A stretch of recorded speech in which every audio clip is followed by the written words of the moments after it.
ভাবিনি কখনো যাদের যাদের ভালোবাসবো তাদের কাছ থেকে এত এত এত বড় আঘাত পেতে হবে।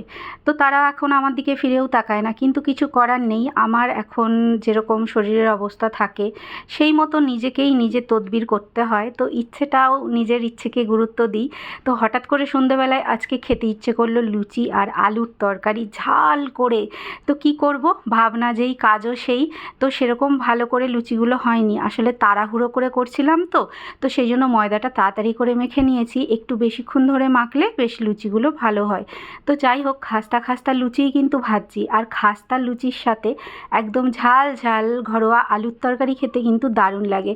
তো এই যে দেখো লুচিগুলো ভেজে নিয়েছি, লুচিগুলো বেশ খাস্তা হয়েছে, আর সঙ্গে দেখো কুকারে আলুর তরকারি আর চন্দ্রমুখী দিয়ে আলুর তরকারি। ও চন্দ্রমুখী আলুর তরকারি তো খুব ভালো লাগে লুচির সাথে খেতে।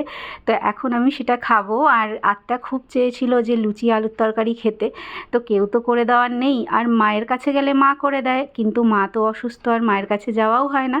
তো সেই জন্য নিজেরটা নিজেই করে নিলাম। ওই জন্য কথায় আছে না, যদি তোর ডাক শুনে কেউ না আসে তবে একলা চলো রে। তো একাই চলতে হয়। নিজেকে ভালোবাসো, নিজেকে ভালো রাখার চেষ্টা করো। তোমাকে কেউ ভালো রাখবে না, শান্তিও দেবে না। নিজের শান্তি নিজেকে খুঁজে নিতে হবে, নিজের ভালোও নিজেকে খুঁজে নিতে হবে। আর নিজের আনন্দগুলো ভালো লাগাগুলোকে অবশ্যই তোমরা গুরুত্ব দিও, কারণ তোমাদের গুরুত্ব দেওয়ার মতো হয়তো কেউ থাকবে না।